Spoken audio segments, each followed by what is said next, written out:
Yo, what's going on, snipers, and welcome back to our Albuquerque Aliens Draft Glory franchise mode here in NHL 25. So last episode, if you did not catch it, we had another offseason, and our team is looking pretty decent despite us letting go of quite a bit of players from our roster. This roster definitely looks a lot different than last season because we do kind of have a reworked bottom six and all that type of thing. As you can see, this is what our team is looking like at this stage. We still have the original top line, obviously, but Risto is continuing to drop off. He's down to an exact top 9 potential, so I feel like this could be the last season for Ristolainen. Staubitz is still exact top 6, which is good, but he could still end up retiring this season as well, so there is a chance that we might lose some pretty big players this season. But aside from that, Cashman now will be our second-line center because we did let go of Peterson. We do have Comrie as a full-time third-line center, which is nice. And we do have a little bit of young youth on the fourth line, which is exciting with the additions of Kopitz, Stillman, and Robertson. All three of these guys are pretty young. Robertson was just drafted in last episode. Stillman is kind of one of those players that I wasn't expecting to pan out, but he's a low top 6 that's 23 years old. Somehow made it as a grinder, so we do have 2 grinders on this fourth line, so that might be a bit too aggressive, but it's okay. And we also have Kopitz, who's been playing in the AHL for a little tiny bit over the last few years, and he's starting to become a pretty decent player from an offensive standpoint, so I'm really liking the way this team is looking. I think this team definitely could still make it back to the playoffs and all that, but I am a little bit worried about our weak hand side, which is our left side with like Delisle and all that. Delisle is listed as a third line scoring forward despite being a 79. Malak is a third line scoring forward, so I'd assume these guys overall should go up as the season goes on because they are going to be getting more ice time than the last few years. So I'm expecting them to go up to at least like 80 to an 82. But obviously if they don't go up at all, that's a little bit of a weakness. Also our center depth may be a little bit weak, but it's not terrible. And then our right hand side is obviously one of our major strengths on this team. From a defensive standpoint, we do still have a pretty damn good defensive core as well. The addition of having Michael Peterman on this top 6 pairing is pretty nice. A nice young medium elite. I think he was at one point, but I think he dropped down to low elite. He's going to be exciting to have on this top 6 pairing. And then from a goaltending perspective, obviously we do have 2 really good goaltenders. Gianta obviously back for another year. Malkin is an 87 overall. So our goaltending might be a bit too good, which is not great because maybe we have a bad playoffs because of that. But hopefully we do still have a good playoffs if we get there.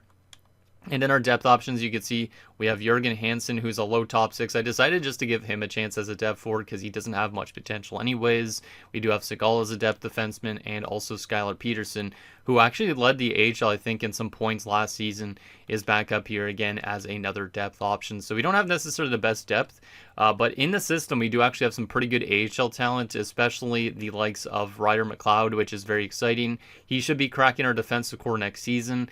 I was thinking about playing him this year in the NHL because he is listed as a top 6 defenseman. However, I don't think it makes sense because he's an offensive defenseman, and we already have an offensive defenseman in that top 6, which is Narena. So I think likely once Narena retires, which could end up being at the end of the season, we'll probably use Ryder McLeod as that replacement, or we could even call up Ryder McLeod for the playoffs if we get there, that type of thing. But we do have some pretty solid young defenders, which means we could eventually start letting go of some of the older kind of guys, like maybe Tulipov down the road, not too sure.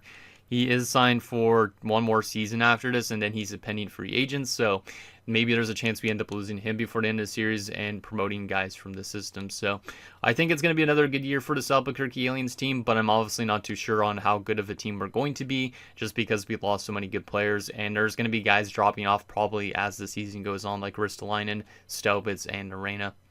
But anyways, before we get into another season simulation, let's get in your guys' comments, see what you guys have to say about last episode, and then we will get into probably, we might end up doing some season goals. I'm not too sure exactly, but we will definitely start up the season simulation, obviously, and we'll get the entire season simulated and see if this team can make it back or not. So the first comment is from Michael Dose, who says, great job on cleaning up the team and repetitive roles. Somehow need to get the chemistry better, though, on line 2 and 3. Defense looks great, too. So, yeah, that's one thing we need to look into is trying to get our chemistry better, especially on the offensive side of things. Like that second line and that third line don't have the best chemistry. We could always maybe flip-flop things around if we want to, but I don't think any of these are going to really improve anything too drastically. Yeah, it seems like regardless it's 0-0, so I might honestly have to look at maybe scheme fitting the second line and the third line for something like that, or we could honestly just keep it the same, or we could rework things like getting Kopitz up. no, that doesn't help anything either. But yeah, I'm not too sure exactly what we want to do in terms of trying to get this chemistry better. Like, we could, like I said, scheme fit it, but I'm not too sure if that's exactly what I want to do or not. Because there is, like, the pending free agency status of Cashman and all that, so I'm not too sure if it's necessary that we do that. At least we have good chemistry on defense, and the top line at least has a +1 again, but the chemistry definitely should improve, but I'm not too sure if there's any way to make it super, super good, so hopefully we could find a way to do that. If not, it's not the end of the world, but maybe going, like, if Ristolainen drops off, he doesn't really fit any other line, so I feel like everybody's kind of locked into their spots pretty much. The best we could get for line 2 is moving Kolar's down, but then the top line takes effect. Yeah, I don't know. We might be able to find a way, but if not, it's not the end of the world. The next 2 comments are from Garage TV. The first one says, just at the start of the video and looking at Gionta's numbers aren't as bad as I was thinking. Seems like there was some other underlining issues. And yeah, I think there is underlining issues because obviously Gionta has been fantastic for most of his career. I think the one thing that's been probably the underlining numbers that haven't looked good, underlining issues, is the fact that our defensive core has been dropping off a little bit over the last number of years. It is still really solid, but I think it's obviously probably not as good as it was at its peak, and maybe that's why. I'm not too sure exactly. We have simulated as a good defensive team, so maybe it's just a lack of depth on offense or something like that. Maybe we're just not scoring as much, not getting the best chemistry on this forward group, because if this chemistry was good on this forward group and defensive group, hypothetically we'd be scoring more goals, which means also then the underlining issues in the playoffs wouldn't be as noticeable, I would assume.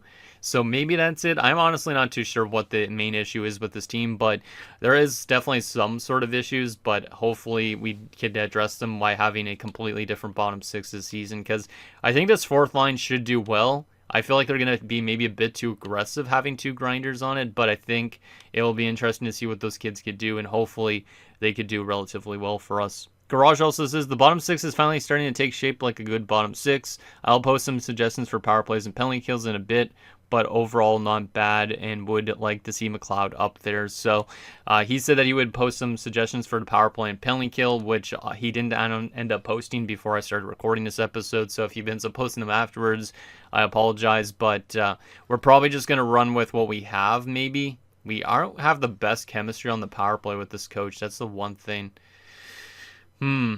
There was the other coaching option that I was looking at potentially. I honestly could change over to him. I'm going to look into him a little bit again before we start simulating. That way we make sure we have the best coach for the job, and that way we simulate the best we possibly can as well. In the last and final comments from Sound Otaku says, I think you might have had a Festerini in your Houston series. You should have given Robertson an off-season focus. Maybe he could have grown a bit more. With Narena being an offensive defenseman, it makes sense to play Petterman in the NHL. McLeod and Seguin should dominate the AHL, then be ready to make the jump next season. You need another two-way forward in that bottom 6 because I have a feeling that whole group will be terrible defensively. So he thinks we need another two-way forward in that bottom 6 because it might simulate terribly. The only thing is there's not really a player I would take out of the lineup because obviously Malak should be in the lineup based on where he is. He is also a sniper, which obviously Kopitz is. So we do have a lot of offensive guys, but we also have like 3 grinders in our bottom 6. So I feel like not having enough two-way forwards might not be a huge issue, but obviously if we're simulating bad, we do have two-way forwards I believe that we could always rely on potentially. Like if we go to scratch guys at the moment. Isn't Hansen? Yeah, Hansen's a two-way forward, so Hansen maybe could get into the lineup for some games this season if there's problems. But aside from that, I don't really know who else is a two-way. Let me just take a look. Zhidnik is in the AHL. Yeah, we have some two-way forwards in the minors, but I honestly don't know if I'd be willing to call them up because most of them aren't really that great yet. So, yeah, I'm not really too sure on what we're going to necessarily do, but we'll probably just keep it the same for most of the season. Like I said, we could make some line adjustments if we need to, but we do have a lot of grinders down there, so we might take a lot of penalties this year, but we also might be hard to play against because those guys are going to be throwing a lot of hits and stuff like that. So, with that said, let's look at the coaching options that we had again. Because I think I was mentioning about this in last episode. Our current head coach really doesn't have the best fit, wasn't it? But I think it was one of our other coaches had a better fit. Like Bielis was a 63, which is pretty damn good. Who was the one that had actually a pretty good fit? Was it Nielsen? I feel like it was Nielsen. 65. Yeah, Nielsen had a better fit, but is it what I want to run with for the season is him? Let's take a look again at those chemistries, see if he's actually the better option or not again. So it does make our first 3 lines better, and our 4th line just goes to an even 0, which I think is better almost, because that plus 3 on that top line is kind of nice. From a defensive standpoint, it does make us a little bit weaker on the defensive chemistry, which is not great necessarily, but it's not the end of the world, so I don't mind that. From a special teams perspective, it does improve the power play. Yeah, it does improve the power play, which is good, because the power play wasn't good before. The penalty kill also goes to a +5, a 0. A -1's not the end of the world. -3 is pretty bad, -2 is pretty bad, but I think it definitely makes sense maybe to go with this coach instead. Now, I am a little bit worried that it's going to make us not simulate as good offensively because he is a defensive coach, but I think that's what we're going to lean towards, is going back to Quincy Nielsen. And then Bielis could be our assistant, same with Baines, and then we still have our goalie coach and all that. So I think I'm going to give a chance to Quincy as the head coach. He is the highest paid coach almost on this team. I think he was our head coach at one point, right? Let's take a look at this. Yes, he would have been back like almost a decade ago, which is kind of insane. So he's been an assistant coach for a while. I can't see when he was our head coach last, though, because it says no data to display. But it does say that he was our coach back in 2035. So maybe we'll use him for the start of the season for like the first month. And if obviously he doesn't work well, maybe we'll go to the other coach instead. But I think this is how we're going to start off the season. Aside from that, I think that's all I really need to do, unless I want to try and see if I could get the chemistry a little bit better, which I don't know if I honestly can, because at least we have a better top 9 chemistry now, but that 4th line I was hoping we get better chemistry than that. Trying to see if there's any way to improve this. Not really. Yeah, it doesn't seem like there'd be any way to improve it really that much.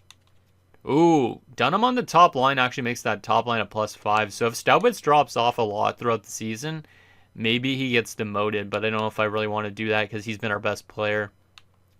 Aside from that, I don't think there's any way I could get the 4th line to be plus, which is not a huge issue. So I think we're good to start up the season. Like I said, I feel like we might be too good of a team in terms of goaltending, that we might over-simulate in a sense during the regular season and then be bad in the playoffs, but we got to see if it works. So let's sim up to the start of the preseason, and we'll see what our coach has to say. So, Quincy Nielsen, what do you got to say about our roster? Do you think we're a playoff team again this season? And also, let's do a preseason focus, and we will probably make it 5v5 focused again, as usual. All right, so season goal, what do you have in mind? He says we're good enough to compete for the cup. Okay, so he thinks this team can make it to the Stanley Cup Finals this season despite all those losses, which is quite impressive. So who knows? Maybe this team is good enough to make it to a finals again. Obviously, we're a little bit weaker in some areas than we were before, but at the same time, we do still have kind of like that main core top line intact and all that, and the defensive core is relatively the same. So who knows? Maybe it's going to be still a good season ahead for this team. Do I want to do any season goals for the roster? I don't feel like I do, because I feel like we're just such an old team at this point that it's kind of useless to do the season goals. Off-season focus probably makes a bit more sense, but at this stage, I don't really want to put too much pressure on any of the guys. So with that said, I think we're ready to get into the start of the season. Let me go back to coaching staff for a second and make sure that fit is still good for Nielsen. Let me see what he says. Let's see, 65, yeah, still. Like, he's a pretty good fit with most players on this roster, which is nice to see. Also, I'm hoping, like I said, with the AHL, hopefully guys like Ryder McLeod have a really good rookie season in the AHL, grow a shit ton, and then is like a top 4 defenseman for next season, because that would be fantastic to have our blue line even stronger next year. So we are going to go into 2042-43, which means after the season, I think, if my math is right, we might have like 5 more seasons after this. So let's go through this and see if we can make it back to the playoffs. Hopefully we can, because like I said, it is probably the last season for a couple of guys on a roster. Like, I definitely feel like Staubitz could retire this year. I feel like Ristolainen could. Narena probably too. So if we lose all 3 of those guys this season, that will be a substantial blow to the team. So hopefully we have the right players in place in the minors that they could come up next season and replace those guys if that does happen this season. So 4-2-2 in the preseason, that's not too bad. Obviously, preseason doesn't matter too much, but it's good to see our guys are winning games. Let's take a look at some stats here. But I'm not too sure on exactly what to expect from this team this season. So Staubitz led in points, not really a surprise, but him and Risto still showing that they're the best players on this team despite being 36 and 35 years of age. Kolar's had 8 points. He's 33 as well, so he's going to start dropping relatively soon too. But in general, looks like a pretty good offensive preseason. Even Robertson, the rookie, had 3 points and was +4. So that's pretty good. Actually, I do want to take a look at the penalty minutes for a second. Doig had 13 penalty minutes, so Doig is probably going to be quite aggressive this season as a grinder. But that's not too bad. Goaltending, Gionta had a really rough preseason. Meanwhile, Malkin was really good, so who knows if that's actually going to be the case during the regular season. Gionta has obviously been a fantastic goalie in the series in terms of winning awards and all that. 2 Vezina trophies, 3 Jennings, I should say, and a Stanley Cup. Meanwhile, Malkin obviously is like the prodigy, and he has not won any awards yet, but maybe he'll be eventually a Vezina winner if we decide to hold on to him and let go of Gionta at some point. But for right now, we have to run the 2 of them just because of the fact that both of them are under contract. I don't want to buy out Gionta, especially after he's been as good as he has been. So let's go to start of the regular season. And like I said, hopefully this is a good year for this team. Hopefully we make it back to the playoffs. We don't necessarily need to win the President's Trophy, but we need to be able to find ourselves a playoff spot. And then anything could happen in the postseason if we get there. So let's go 1 month with the new head coach, so to speak, and see if he could do well. If he doesn't do well, maybe we already look into changing back to the original coach, or we just keep it the same. It honestly doesn't really matter too much because simulations are kind of all over the place. But let's go through this first month, see how we do in October. Start off the season on a 6-2 loss, but then we respond with a 6-2 win, so that's not really going to give me anything. We do beat Florida 5-2. New Jersey's a 4-3 win, alright, so it looks like our offense is off to a good start. Seattle 3-2 win. Vancouver 5-4 win. Okay, so we started off the season with a bad loss, but since then this team is starting to track really well. We've won 6 in a row. 7 in a row with a 7-0 win. Love to see it. And back-to-back shutouts now for this team too. All right. Well, this is definitely showing me that this team is made of a lot of good players. Because the fact that we lost so many players this offseason, I didn't expect us to get off to this good of a start. But we lost the first game 6-2. And then we go on a 10-game winning streak. So 6-2, 5-2, 4-3 win, 3-2 win, 5-4 win, 7-3 win, 7-0 win, 5-0 win, 5-1 win, 5-1 win. We're definitely doing really well offensively right now. And as of the last 4 games, we're actually really good defensively too. So it looks like everything's working well so far with this coach. Let's keep it going. Let's go another month. Hopefully we don't lose 10 in a row after winning 10 in a row. But that's definitely a good start to the year for this team, despite, like I said, losing all those good players. There's 11 wins in a row. 12 wins in a row with an 8-1 win. Goddamn. When are we going to lose next? When are we going to lose next? Because we've won 14 in a row now. 15 in a row with a shootout win. There's a loss, though, against the Jets. And there's a win again. So we lost our first game in quite a while, but we are still winning a lot more than losing, which is good. But it also means we might end up being a favorite for potentially the President's Trophy this year if we keep on this pace. But we're absolutely dominating the start of this year. There's another regulation loss. And there's an OT win and a win. So 21-3-1. I think that's probably our best start to a season in franchise history, which is kind of surprising because this roster isn't as good as they were, I think. But we're on 43 points right now, which is best in the entire league by like 7 points. So we are on cruise control right now. Let's keep the team the same, of course. This season might go by quickly if we continue to simulate like this because no need for line adjustments when you have a record like this. Let's go to January the 1st, see what we do in December. I'm expecting at one of these months we're going to lose a lot of games in a row, but we've been on cruise control for the most part of the season. There's 2 losses in a row. One was in a shootout, though, so at least it's still a point. But a really good start to the year for this team. There's 2 losses in a row, 3 losses in a row. I knew eventually we'd start to lose games in a row. It's just about time that was going to happen after winning so much in a row early in the season. And we do get our first injury of the season, which is not a great one. Tulipov has been injured with a sprained ankle. He's out till January 1st, so he will miss a couple weeks. But it's not like anything super long-term. All right, so let's go to our defensive core here. And we'll probably move Peterman up. We'll take Segal and get him in next to Narena. Is he actually a -5 next to Narena? He's a -3. We'll put him on the top 4, I guess. That doesn't matter too much. But it looks like everybody's doing relatively well. Delisle's jumped back up to an 82, which is good to see. Malak's up to an 80. Risto dropped down to an 86. So there has been some decline a little bit from the old guys, but also the kind of more average age guys, like 27 years old, are back to where they were before instead of like a 79. So that doesn't look as bad anymore, which is good to see. All right, we beat Carolina to end our 3-game losing streak. We do beat Calgary. And now we're starting to win games again. Yeah, I knew we were going to eventually lose like multiple games in a row because when you start off a season that good, eventually you're going to have a losing streak too, right? You just can't win like 75 games in a season, really.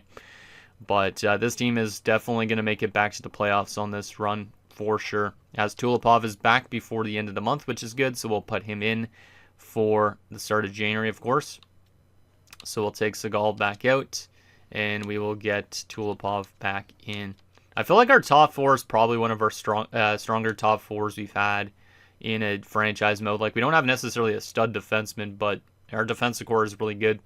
28-8-2 to start the season. We're only 7 points up on the Preds now, so the Preds are trying to catch up to us, but we are still first place in the league. Like I said, we definitely fell off a little bit that month, but I expected it. Let's keep it going. Let's keep it going. This might be, like I said, a quicker episode because this team's on cruise control, but let's go to the end of January and see if we could win some more games here. We might be at like 40 wins before this month ends, which is kind of insane. So I expect our team definitely to make the playoffs with 31 wins at this stage already. Like, even if we lost almost every game down the stretch, we probably still would almost make it. Michael Peterman, the rookie, has been injured with an upper body injury. He's out till the 24th. So I guess we will go edit lines because Segal didn't work on that top 6 pairing. But that kind of sucks that the youngster is out with an injury. So we'll throw Segal into this spot for the time being, but I am going to have to move him up in the lineup because of the chemistry, I think. Ugh, that's not going to work that well. Doesn't work regardless. I'm going to have to keep Segal in that spot. I know it's a -3, but there's nowhere else that works well with him. So we are going to have to run a -3 on the defensive core for a little bit, but that's not a huge issue probably. We're still winning games with that -3, so might not play a huge factor. And oh my goodness, I didn't want to see that injury, but at least it's not too long term. But Ristolainen has pulled his groin. This guy never gets injured, so that makes me feel like it's definitely his last season if he's going to actually get injured. So that's a pretty big blow. Cashman's jumped up to an 85 now all of a sudden, so that's pretty awesome. We'll put him on the top line. Comrie could go up. We aren't going to move Stillman up because Stillman's more of a grindy guy. I'll throw Hansen into this third line spot instead. And yeah, you know what? Hansen could get power play time. I don't really care. Maybe it'll help that kid's growth a little bit. And double check that one. That's fine too. I don't really care if he's playing power play time. I think he deserves a chance to get some good growth. Like, he's a 78 overall as a low 6. So we are getting some good growth from low 6s, which is not what I was anticipating when I ended up originally drafting this guys. Because Hansen was a 2nd round pick. And Stillman, I think, was even later than that. So kind of nice to see some guys grow that you're not really anticipating to. All right, so how are we going to win games without Risto is the question. I definitely expected a little bit more losses without him. We lose 2 games in a row. Can we win against Philadelphia? No, we cannot. 3 losses in a row. And I think Risto might be back here for this game, which is good. So let's see if that actually is the case or not. Yes, he is. Okay, good. So he didn't really miss too much term, but we did lose a couple games without him in the lineup. Not really surprised because he's such a great player. And then Segal should come back out because Peterman is also back from injury. He's not fully healthy, but he should be relatively soon. So hopefully he doesn't get re-injured here. 2-0 win, and he's fully healed. Nice. All right. But yeah, I definitely expected those losses when Risto went down. Makes sense because Risto is just such a dynamic forward for our team. Great defensively, great offensively. And we are still first place in the league. Yeah, we're still up there for a potential President's Trophy. We're on 75 points already, 36, 13, and 3. So I think this team definitely hits 50 wins this season. Maybe we even have a chance to hit 60, but I don't know about that. We have 30 games to go, which means the most we could get is 66 wins. We're not going to hit 66 wins, I could tell you that. But I wouldn't be surprised if we get like 57 or something like that if we continue on this pace and stay healthy for that matter.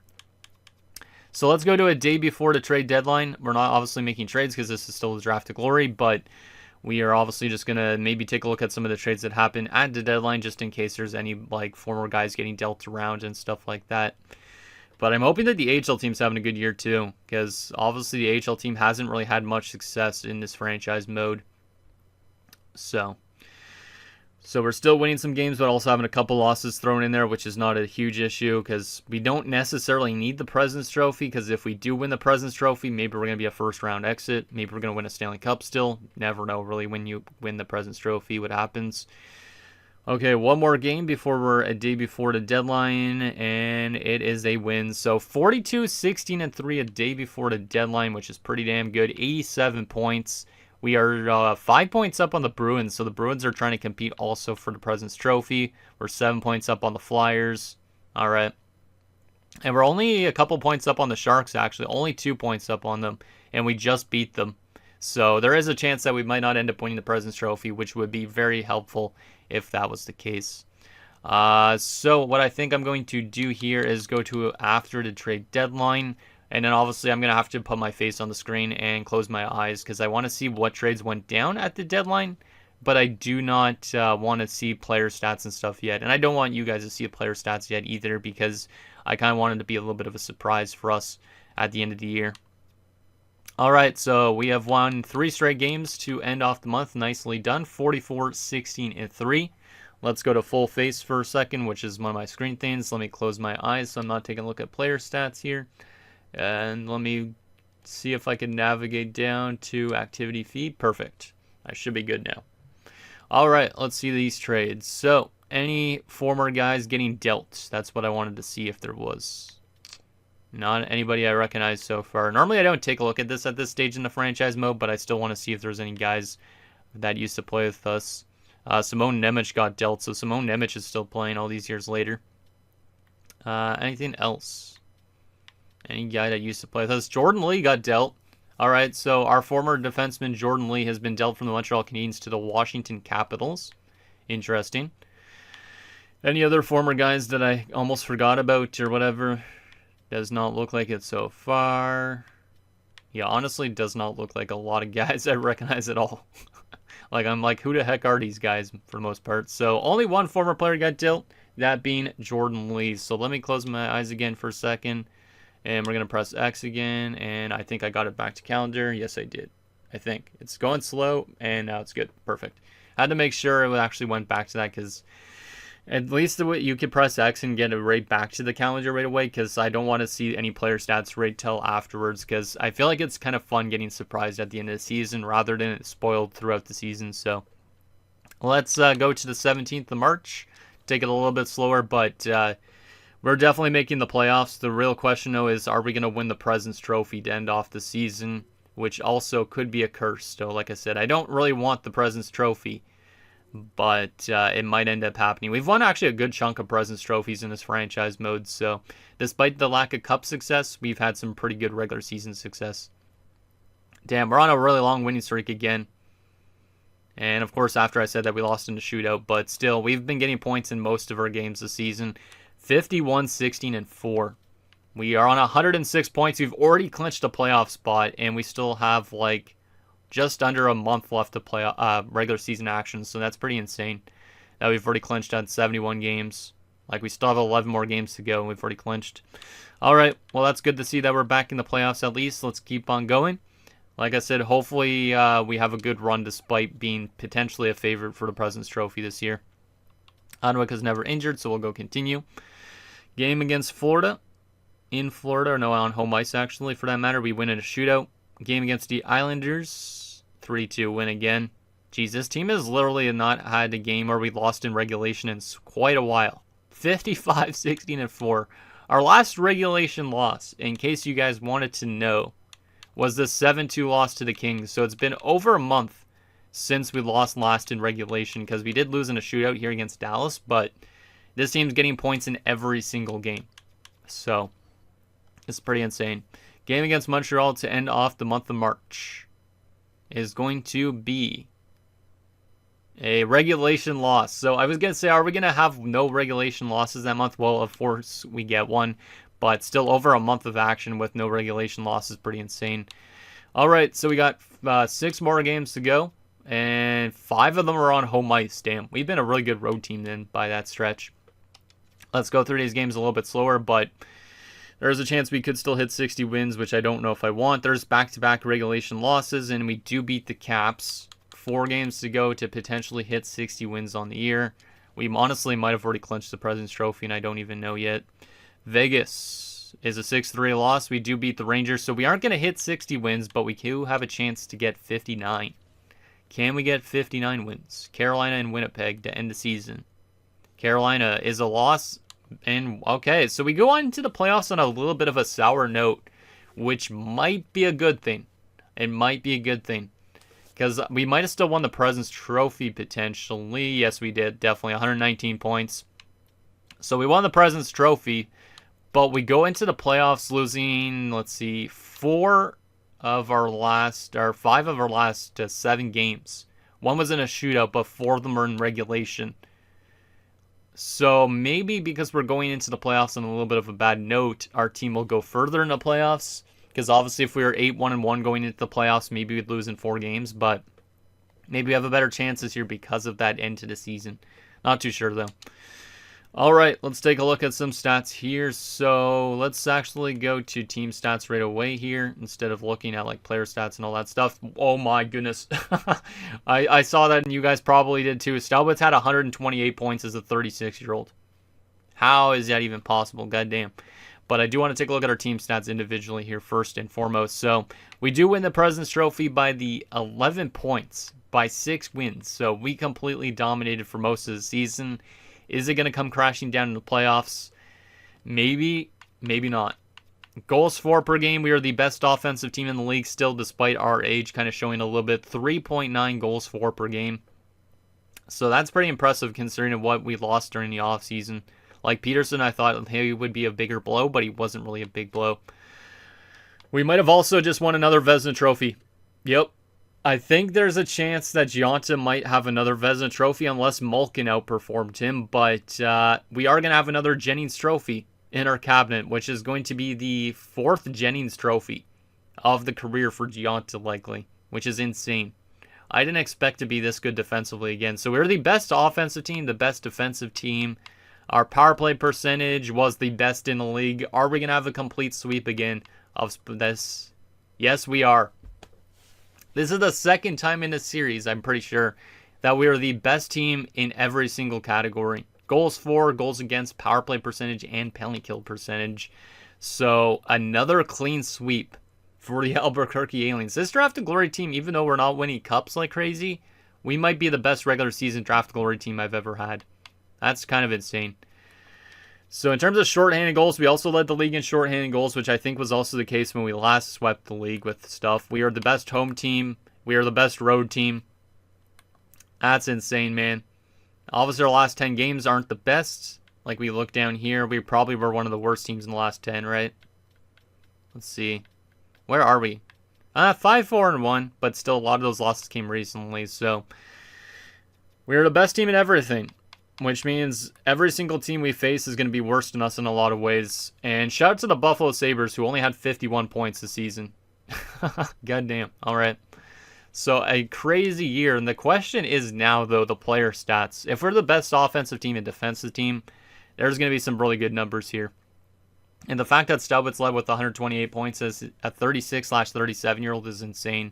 He has dropped down to an 88, it looks like, but let me put my full face on screen for a second just because I'm going to close my eyes and narrow this down by position and not look at player stats while I'm doing it just because I want to be surprised just like you guys here. So, boom. There we go. Centers. Risto had 96 points, 36 goals, plus 49. A really solid season again from Ristolainen. He is dropping down more and more. He's down to an 85. Is this the last year of Ristolainen's career? I really hope not. I forgot that Risto and Staubitz's contracts end this year, so they better retire because or else I'm going to have to pay them a shit ton of money, which is not really that great. So let's hope that they're not asking for too much. I actually should go into the contract extensions already and give them an extension in case. Yeah, another good season for Ristolainen, over 1,500 points in his career now. Cashman, 75 points. He's also a pending free agent, so good year for Cashman. He definitely stepped up with the loss of Peterson. Kopitz on 35 points as a fourth-line guy with power play time. That's not too bad. So shout out to Kopitz, former fifth-round pick. Like that. Comrie on 27 points. Stillman on 13 points and 65 penalty minutes as a fourth-line grinder. That's not too bad. And Hansen had 2 assists in 4 games. Not bad. Because he did get to play power play time when Risto was out. Not too bad at all. Stillman was terrible at faceoffs, though. His faceoff percentage is a 64, so we might have to move him over to the wing or something like that, but he definitely doesn't win faceoffs as a centerman. From a left wing perspective, Kolar's had over 100 points this season as well. Okay. Big year for Matej Kolar's, 106 points, 20 goals, 86 assists. This might be a career high for him. It is. He had one other 100-point seasons, but it was a big year for Kolar's with those old guys. He's also 33 years old at this point, but still our best player in terms of overall rating. Delisle on 52 points. That's pretty damn good. We also had Malak on 24. Not bad. From a right wing perspective, we know that Stobitz had 128 points, and he was absolutely cracked. 73 goals at the age of 37. You invert his age, and he had that much amount of goals. Holy crap, man. That might be the best performance by an old man I've ever seen. Like, even better than guys like Mauricio Wilm in my Halifax years last year. That is absolutely insane. That's a career high in goals at the age of 37. 40 power play points? Oh my god. What a career Josiah Stobitz is having. Like I said, early into his career, he was kind of just an average guy. He was good, but he wasn't like that insane. But now, the last like 10 years or so, he's averaging over 60 goals almost a season, which is insane. 73 goals, and just like a decade ago, he was only putting up 30-goal seasons. Wow. Okay, well, Stobitz is a machine. He might honestly be one of the best players I've ever had. Honestly. I really hope he doesn't retire at the end of the season. But at the same time, if he doesn't retire, he's going to want so much money, and it's going to be kind of insane. Dunham had 66 points, so Dunham did really well on that second line. We had Doig on 37 points. Robertson, the rookie, the grinder. 20 goals and 36 points and 44 PIMs. Not bad. Not bad at all. He is a third-line checking forward now, which is not too bad either. But pretty good rookie year for an 18-year-old. And then from a defensive standpoint, Narena had 54 points. So the old men are doing a lot of good work on this team. Because literally Risto had 96 points. Kolar's had 108 or 106. We had 128 from Stobitz. 54 from Narena. All of them really good plus-minus as well. So another good year for Kai Narena. He's been probably one of my better defensemen I've had in terms of offensive production. Fantastic stuff from Kai. Hunwick on 35 points plus 35. That's really good. Hutton had 100 penalty minutes this season. Goddamn. 27 points plus 22. Bale 27 points plus 39. Tulipov 23 points plus 22. Peterman 13 points plus 13. And Segal had 6 points in 14 games as a depth option, was plus 13 in 14 games. Wow. And from a goaltending perspective, Gionta had a .917 save percentage and a 2.48 goals against average. So Gionta, I think, is going to be a favorite for a Vezina again. Malkin was not playing that much, but he was still relatively good. Is he losing morale? No, he is not. That's good. So, shout out to Gionta. There is a good chance he might have another Vezina to add to this already, which is not what I was expecting over his career, but he's been really good. He's been worth his $9 million. Now, he's probably not going to be good in the playoffs, my guess, but he's still been fantastic in the regular season. But then again, we've been a good defensive team, too, in front of him. All right, let's take a look at some stats. Did Stobitz win another Art Ross? Did he win another Maurice Richard? Let's see. He won another Art Ross. Let's go, Josiah. The age of 37 doing that is insane. So he is going to now have a second Art Ross trophy in the last 5 years, 6 years, something like that. And he's going to have his third Maurice Richard, too. Craziness. Probably. He's going to have his third Maurice Richard. Yep, by a long shot. Larmour's usually the guy that's up there with him, and he scored way more goals than he did. Like, there was only 350 goal scorers this season, and Stelwitz had 73, so Stelwitz is on a different planet completely. Wow. That is so impressive, man. I can't even believe how good he's been in this series. Like, it's honestly, like, I didn't even expect that, especially at this age, too. Like, I thought he would have dropped off in production because he's 88 overall. He's 37, but no. And then Kolar's having 106 points, was up there in points for the league, too. Like, there was only a total of 6 guys on 100-plus points. And Stelwitz had 128 points. Wow. Shot 21.3%, too. Crazy. All right. Any Selke candidates? Like, is Ristov a chance for a Selke this year, too, while we're at it? Does not look like it. Maybe? I don't know. He's definitely going to be up there in face-off percentage, but I'm not too sure if he's going to be the guy. Let's actually sort by face-off percentage for fun. Actually, let's see. Go face-offs taken. No, probably not. I mean, it's probably going to go to Ustorf, I would assume. He was 55% on the draw, 136 takeaways. Yeah, I think it's probably going to go to Ustorf. Most fights this season, Stasiak in Montreal is a 35-year-old goddamn old man throwing hands. Best defenseman this season in terms of points was Bissonnette again in Winnipeg. So, Narena might never win a Norris Trophy, but he's been really good still. But this Bissonnette guy in Winnipeg's been really good the last few years. Absolutely crazy. Peltier up there, Dollywall. Former defenseman of ours, Tuzolino's up there. Good to see. All right. Best goaltender in terms of wins this season, Jason Giunta, not really a surprise. Most shutouts by a starter. Damian Foy of the Nashville Predators, he might have a running for the Vezina this season against Giunta. Gabriel Daigle also had 7. Best save percentage by a starter, though, is Giunta through 59 games. All right. And the next closest is Foy. But Giunta also had a better goals against. I think Giunta is going to win his third Vezina. Which I honestly, like I said, didn't expect him to be a Vezina Trophy king, but he's been really good. Like, let's look at his career numbers for a second here. He's got 31 career shutouts. He hit 300 wins at the end of the season, too. So, 914 career save percentage is insane, too. My God. There's been so many good players in this series. I've been really, really impressed with this draft glory so far, even though we've only won 1 Stanley Cup. And there was another goalie goal this season. Omar Stafford of the Florida Panthers. Okay, shout out to him. Most assists was Joel Robertson and Cavallo, who we played last year, right? Yeah, Marshall Cavallo. Thought so. Best rookie this season in terms of points, Junior Shing, who I think was first overall. Yeah, by the Florida Panthers, 55 points. Vishnevsky up there, Conan, Dahlman. All right. So there is all that. I do want to take a look at our AHL team as well briefly, just to see how our AHL team did compared to the NHL team. Like, I'm hoping it was a good season for the AHL team. Let's see what we got. Not the best plus-minus results, so they're probably not going to be a playoff team, but looks like we're a good offensive team. All right. What about from a defensive standpoint? Ryder McLeod had 46 points in his first AHL season. He's still 78, but that's pretty damn good. Hopefully he's going to jump up a bit for next season. And then goaltending perspective, Mathers is still down there. I forgot about that. A 914 save percentage for him. All right. So there is all that.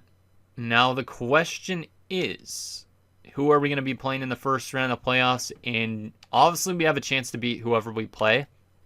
But are we going to get cheese next episode or not?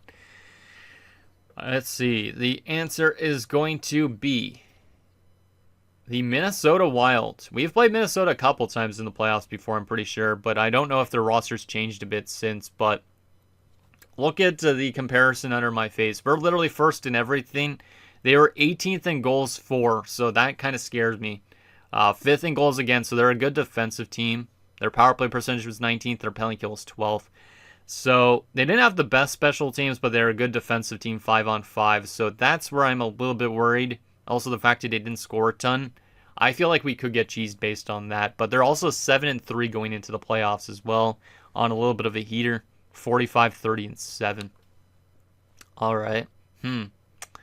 That's interesting. How did we do against them during a regular season? And then we'll take a look at their actual roster. But we probably won every single game by a convincing amount since it was such a good season, right? Let's see. Watch, all of our losses were against them, or some of our losses. We did lose them in a shootout in the first game 2-1, so they are a good defensive team, so they did shut us out there, which is not great. We did lose to them 5-4, and we lost to them 6-1.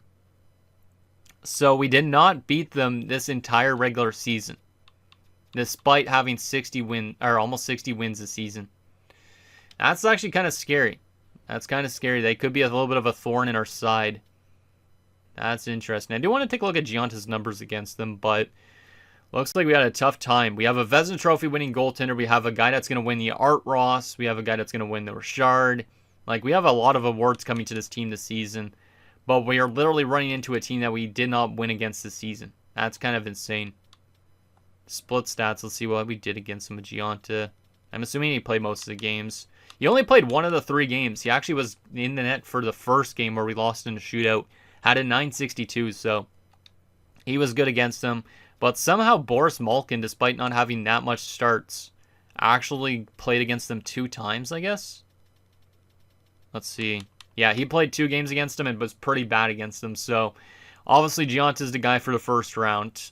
But, damn, he allowed 11 goals in 2 games, Boris Malkin, against them, despite having a relatively okay season this year. All right. I feel like Stubbits probably tore those guys apart. Let me actually take a look at his stats against certain teams just for fun. Just for fun. Actually, let's break down Stubbits' historic 37 years of age season. Let's take a look at this just for fun. A little breakdown. So his last 10 games, he's got 14 points going into the playoffs.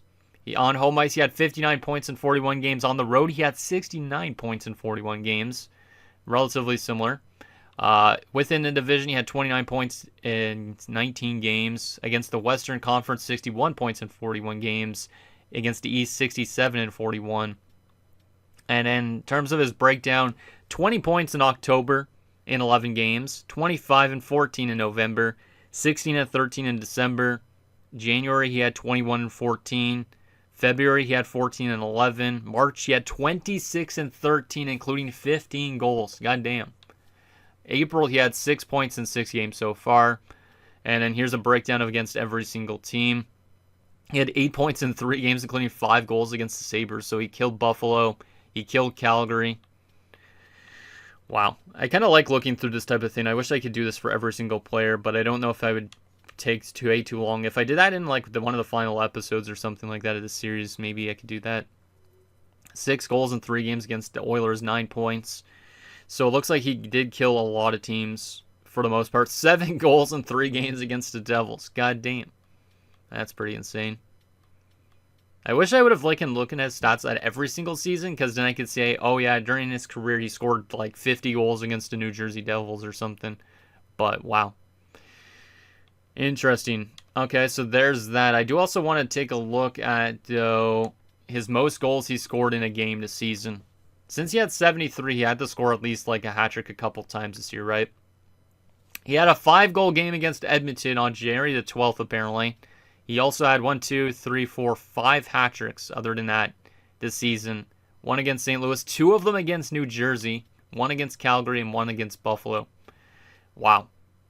Craziness. What's the most points he had in a game? 6 points. That might be a team record, not too sure on that, but pretty interesting looking at those stats just for this episode for a little bit, but might as well do it since Stubbits is probably in one of his last seasons, despite doing so good.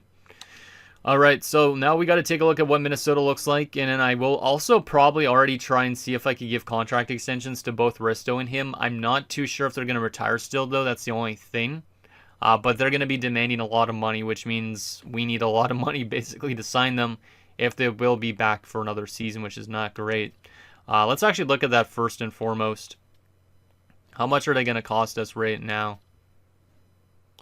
16 million bucks. Oh, my God. I don't even know how much money I'm going to have to spend, but I don't even know if Stubbits is going to retire, but honestly, Stubbits has full organizational interest in us. We could definitely drop this down a bit. I don't even know if he's going to retire, but I'm going to try and still drop him down by 2 bars and give him an extension already. See if he'll like come back to our team already. If he doesn't decide to retire. I got to give these guys their extensions. I don't even care if I lose anybody super important. These guys need to retire here. There's no question about it. So 13.55. We'll go with that to Staubitz. See if he'll extend. He might end up retiring. Good rate on Norena for a little bit. Norena's also a pending free agent. He's going to be a little bit cheaper. Risto. Let's see. What does Risto want? Like I said, I think he could end up retiring too. He also almost has full organizational interest. So let's just drop this down by 2 bars. And we'll give him that as well. That contract. Let's see. Drop that down by a little bit more. Damn, this is actually good. We're going to be able to get these guys for not that bad, I think. Should be able to get them for like 10.975. So we're going to give those to those 2 guys. And we'll see if they accept before, obviously, the playoffs begin. Actually, not before the playoffs begin, but in next episode for sure. All right, final thing. Let's take a look at this Minnesota Wilds team because I've been putting this off for a little bit. But let's see what Minnesota looks like. Hopefully, we do not get cheesed after a season like that. But I still feel like we're going to. So this is what Minnesota's looking like at this stage. They have Todd Rupert, who's 18 years old. So this guy was just drafted last year, 5th overall. So Minnesota's had some good seasons, but they are kind of, it looks like, going back into like, they are in a bit of a retooling, rebuilding phase. Like they do still have Gavin McKenna, which I think he's been there for a while. They also have Kari Nurmi. Second line has Nicholas Booth, Sean McLeod, and Dmitry Kondratev. Third line, Nikolai Arkhipov. Was that one of the Archipovs we played before in the playoffs? No, I don't think so. I don't think, right? Let me double check. No, he was in St. Louis. All right. They also have Sergei Korobov and Camden Carpenter. And a fourth line of Matthew Bergevin. Tij Ginla still playing at 36. And Leonardo Turnbull. So, honestly, this team is a cheese team based on this 4 group. And the fact that we just had such a dominant season, I am scared that this team was good defensively. Like, they could have some injuries potentially, but they don't have a stud player. I mean, Gavin McKenna was good in his prime, but he's definitely dropped off a lot throughout this franchise mode. Defensively, Francois Massunoev. They have Timu Rajala, Ryan Oshie, Braden Polacek. Yeah, Polacek. And a top 6 pair of Caden Butler. And Marek Mahalik, I forgot that Mahalik signed there in the offseason because he was one of the guys we let go of. But he went on to sign with Minnesota. Had 16 points in 82 games this season, was minus 15. Oh boy. Does he know how to beat us is the question. I honestly don't know. And from a goaltending perspective, Mateo Blackburn. They have just a good starting goaltender. Like, he's the highest overall player on their team, Mateo Blackburn. So he's their star player. He had a .913 save percentage this year. That's kind of surprising. Did they win a Stanley Cup recently? No, they did not. But Minnesota was in the finals, it looks like, only 2 years ago. But, were they in the finals last year? No, they definitely were in the finals 2 years ago, based on that. But they also drafted 5th overall just last season, so that's kind of strange. They also have a weak backup in right. Depth options, they do have an injury apparently. Jordan Gavin's there though. Daniel Tremblay, Robinson Verdino, and Ed Del Monte, who is one of their goaltenders. Alright. So, that's very interesting. So, Blackburn, like I said, he's definitely been to a finals, like with Minnesota 2 years ago, because this is 2041, that one. We're in 2043. So, definitely 2 years ago they made the finals. But then you go to somebody like Rupert, who's 18 years old. He was drafted 5th overall just last season. So they went from the finals to being a top 5 selection team to making it back to the playoffs again. That has a really weird rhythm to it. So I feel like they're definitely a cheese team based on that. And I'm kind of scared because obviously we had such a dominant season offensively, defensively, special teams-wise, everything. So I am kind of skeptical that our team's going to be able to continue to win in the playoffs, but hopefully we can find a way to do that. But anyways, guys, that's going to do it for this episode of our Albuquerque Aliens Draft to Glory franchise mode. So in next episode, we look to build off a President's Trophy winning season. Hopefully not get cheesed, because if we can kind of like resist the urge to like fall apart in the playoffs, This team has been completely dominant all season long. We could definitely find a way to win a Stanley Cup if we just don't give in to that cheese factor and find a way to win. So let's hopefully keep it up in next episode and find a way to win a Stanley Cup in the next few episodes as well. So I think down below, and I'll see you guys next time.